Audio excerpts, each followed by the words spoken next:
Hi guys, my name is Jackie. So this will be my first time doing voiceover, so please bear with me.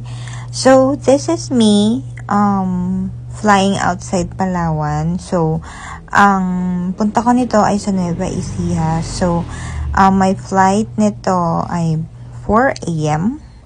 Much better maaga kasi nga magta-travel pa kami nito sa Nueva Ecija, which I believe around 4 hours from Manila. So, Cebu Pacific, yung aming sinakyan. And of course, this is my first travel outside Palawan. So, meaning to say, this will be my first time na sasakay ng eroplano. I'm kinda excited. And yup, yan yung view na makikita mo kung paland ka na sa Manila. And of course, the first time ko siya todo video ng taong ito. Kasi, like, of course, first time ko and I want everything to be memorable, diba? So, yan. Dalik na amaze ako na, ito na pala yung Manila. So, pero hindi kasi kami mag-stay sa Manila. So, dadaan lamang kami dito. Papahinga lang ng konti. And, yun na, didiretso kami ng Nueva Ecija. So, from Manila to Nueva Ecija, I believe bus lang ang pwede. Kasi nga land transportation lang naman ang pwede doon. So, ang Manila na napakadaming building, napakadaming tao. Napakadaming bahay. Parang ang gulo. Charis! Wala naman siguro ma-offend dito kung sino mga makakaparad dito. Well, siyempre nga, probinsyana, this is my first time na pumunta ng Manila. And kahit hindi naman ako nagtagal, masasabi ko naman na it's really different from Palawan. Kasi, ang buhay nila dito, nung nag-commute kami, super, like, ang bilis. Hindi ka pwedeng pabagal-bagal sa Manila, be. Naku, nakakaloka. Pag-iiwanan ka, talaga. So, ito yung airport. So, kami ay palabas na nito ng airport. Kasi, kami ay maghahanap na ng masasakyan. And to give you some story na nangyari dito sa amin sa airport, of course, first time, hindi namin alam kung saan kami sasakay actually. So, hindi namin alam kung saan kami sasakay. So, dito na, nakahanap kami ng masakyan, jeep from airport to, ito ay Tondo. Divisoria, basta ganun. So, ito yung farm nila doon, farm ng boyfriend ko and ng family niya, relatives niya doon sa Nueva Ecija. So, this is us. Papunta kami dito sa one of the, I think, best tourist spots sa Nueva Ecija, I believe. Kasi maganda naman talaga siya. So, this is a long ride. So, galing kasi kaming Cabanatuan City. So, and Cabanatuan, papasok pa ito. And I believe this is in Laur, Nueva Ecija. So, parang 30 minutes na drive from Cabanatuan City sa mismong Tanawan. So, Tanawan ay pabundok siya. Kung namang makikita nyo, like, napapalibutan na kami ng mga kapunuan dyan. Which is maganda naman. Kung gusto nyo mag-unwind, if you're stressed from work, maganda siya. Maganda siyang puntahan. And if you notice, mali yung timing ng pagpunta namin dito. Tingnan mo naman, ang dilim-dilim naman ng langit. Paano naman kasi, nag-book ako ng July, which is rainy season nga pala.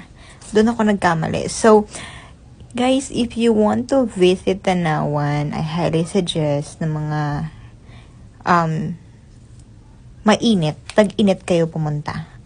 Kasi, ang sabi niya dito, maganda raw pumunta dito ng mainit and maabutan kayo ng gabi.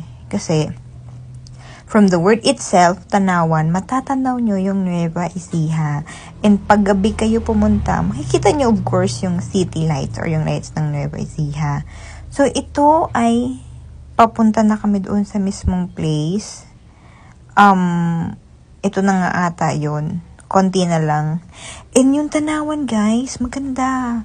Maganda siya. Wala siyang tapon actually. Like, worth it naman siya.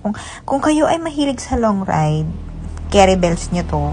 At sa mga hindi naman, Caribels lang din. Kasi nga 30 minutes, I believe 30 minutes lang naman yung layo niya from Cabanatuan City.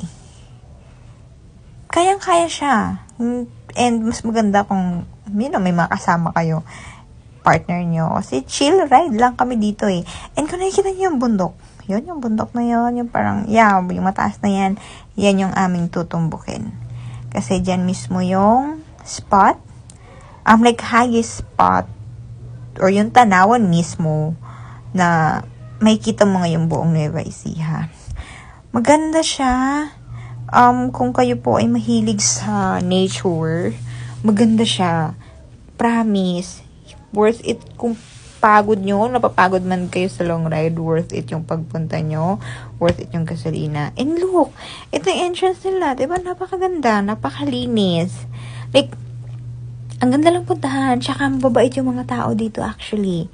And yan na si Kuya, nag-hi siya dyan. Akala niya siguro ako ay vlogger. Kuya, ako po ay nag-video lamang for memories, for remembrance.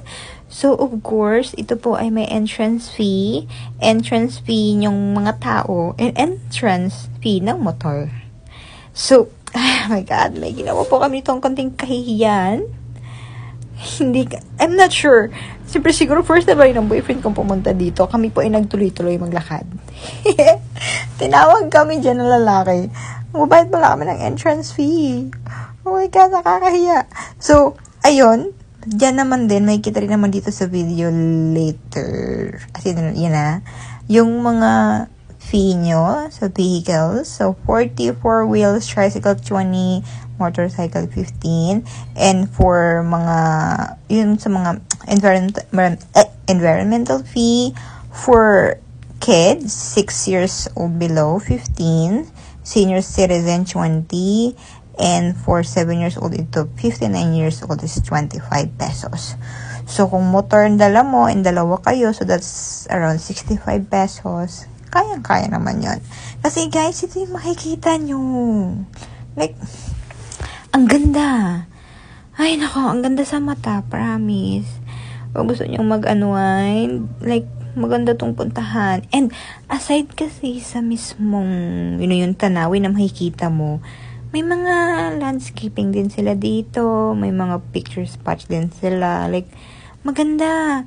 Tingnan mo, napaka-green. Napaka-healthy pa. Like, kung ikaw ay sawa na sa syudad, sa city, maganda to.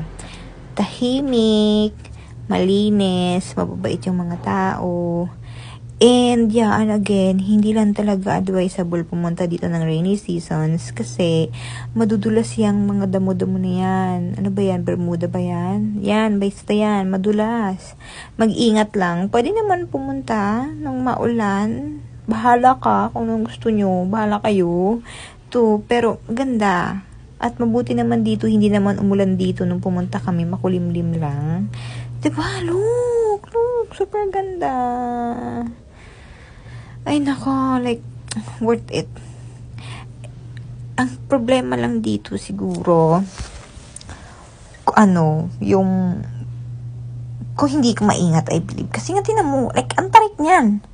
Kapag ikaw ay hindi nag-iingat at nahulog ka dyan, wala ka na. Mag-end na ang life mo. Dahil magugulong-gulong ka na dun sa baba. Sino naman kukuha sa'yo dun kapag nahulog ka? Kaya mag-iingat lang. Doble ingat talaga. And yan, nakikita nyo ba yan? Like, ang ganda. Like, napaka-green pa. Like, may mga puno pa. Like, ma-appreciate mo yung, alam mo yun, yung nature. Kung dito ka pupunta. And maganda. Look. Ay, naka. Kung alam mo, kung dito lang ako nakatira sa Nueva Ecija, every month, visit talaga ako dito just to clear my mind, mag-unwind, umalis muna sa stress ng work. Tulad ko na stress ako sa work. I've been working for a long time na and kailangan ko to for unwind. And yeah, maganda. Inyap yan. Kung nakikita niyo yung tinuturo ko na yan, dyan kami aakyat para makita yung buong Nueva Ecija. Side note lang, kung kayo po ay may fear of heights, mataas kasi siya. Pero of course, nakadepende naman sa inyo yun kung gaano kayo takot sa heights. Yan, kung makikita nyo, may ilang hagdanan din naman siya. And safe naman, kasi yung akitan nyo na yan, meron naman siyang fence. May bakod naman siya. May maghahawakan naman kayo. And, tingnan nyo, like, super ganda. Like, ang galing na-preserve pa din, na alagaan pa din nila yung laur, yung tanawan, which is maganda. Kasi, ay nako, hindi naman tayo pwedeng babahain dito or lilindolin, charis, hindi naman. And look, appreciate the nature. Like, ang galing, ang ganda ng binigay ni God. Like, amazing. Diba? Really